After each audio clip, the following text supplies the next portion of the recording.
A través de RCR presentamos Radar Económico. Gracias a el Instituto Peruano de Economía, IPE.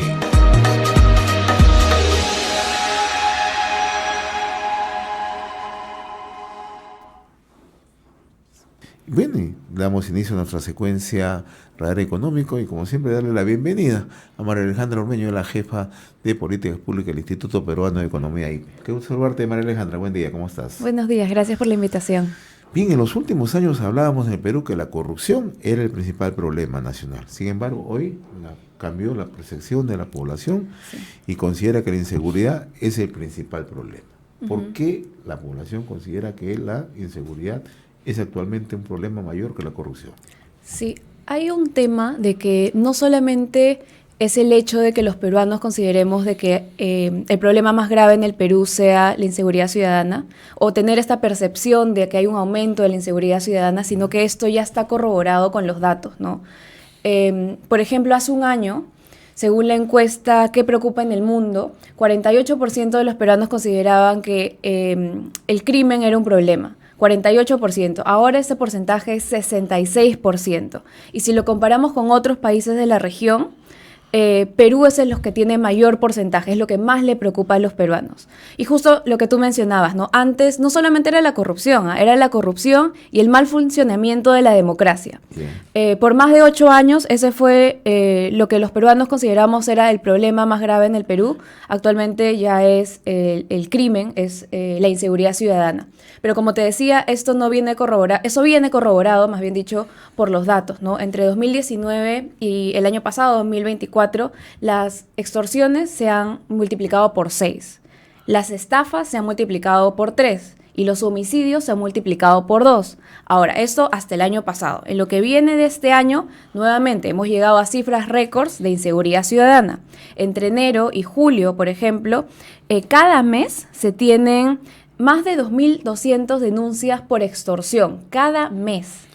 Y se tienen aproximadamente 220 homicidios también mensuales. Y recordemos que estos son denuncias por extorsión. Te estoy hablando de 2.200 denuncias por extorsión. Registros.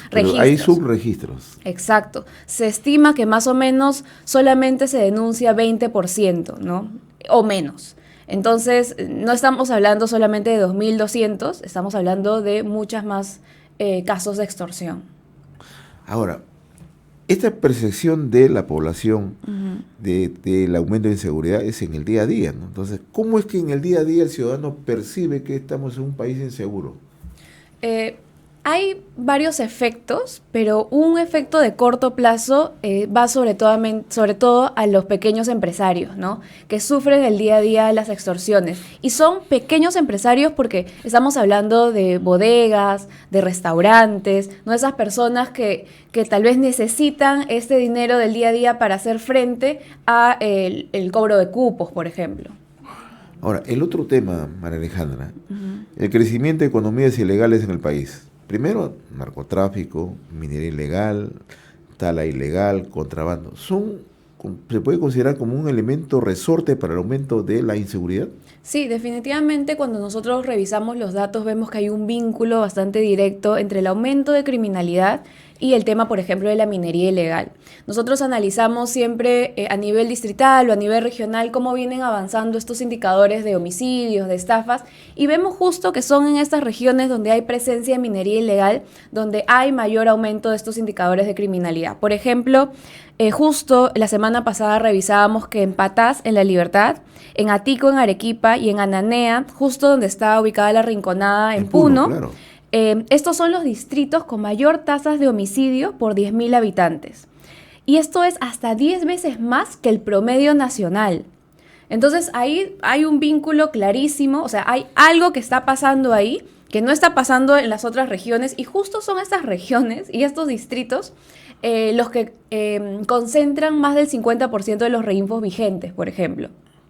Entonces, siempre haciendo esta correlación entre reinfos, entre presencia de minería artesanal o haciendo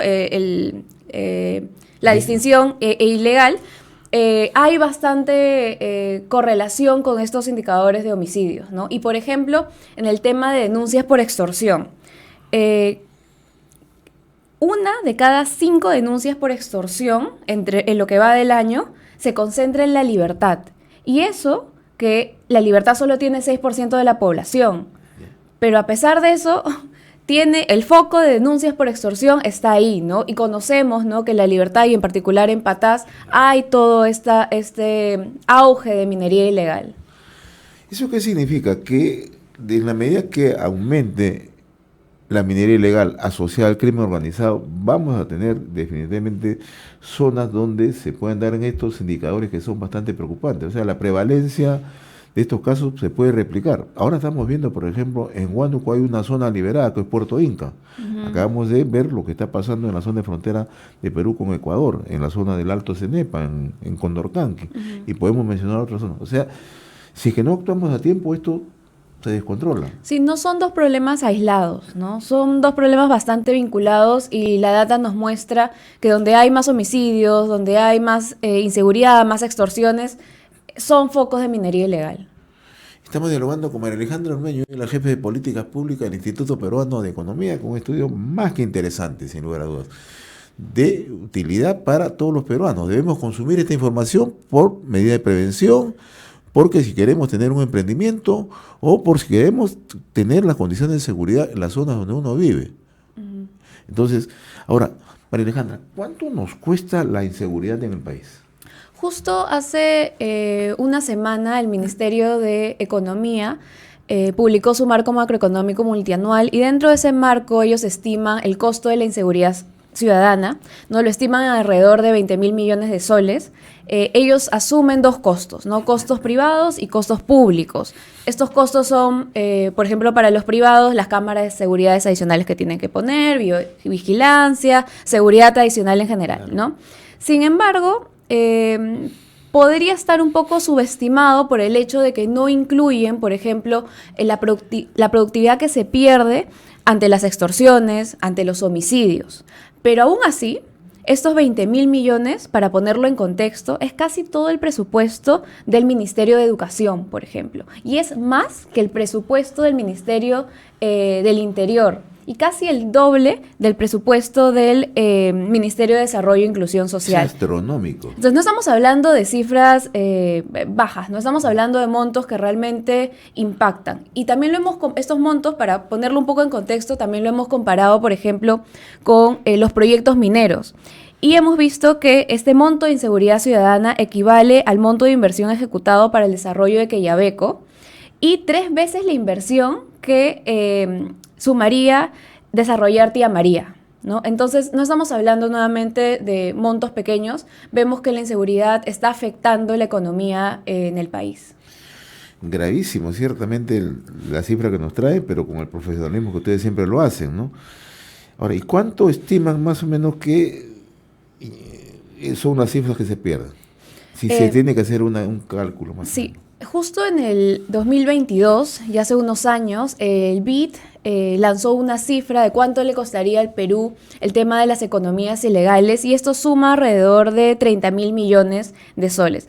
Pero en el 2022, ¿no?, con el aumento del crimen, con este aumento lamentablemente sostenido en el crimen, este número podría ser más. Esto es aproximadamente 3% del PBI. Nos quedamos cortos, ciertamente. Nos quedamos cortos.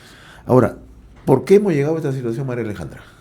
Bueno, hay varias razones, pero una razón que creo que es clave es que el combate ante la inseguridad no ha sido efectivo por parte de las autoridades. Y una de las razones es porque no hay suficiente capacidad operativa debido a las deficiencias, por ejemplo, en las comisarías, ¿no? No hay comisarías realmente con equipamiento para poder hacer frente al crimen, ¿no? Si hay menos del 50% de las comisarías tienen acceso a los servicios básicos para las comisarías, que es agua en todo el tiempo, ¿no?, desagüe, internet, menos del 50%.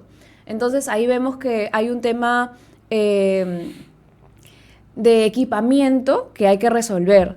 Y no es solamente eso, ¿no? También, por ejemplo, vemos el tema de las motos, ¿no? solamente 28% de las camionetas, no, más bien dicho, 28% de las camionetas adquiridas desde el 2015 no están operativas.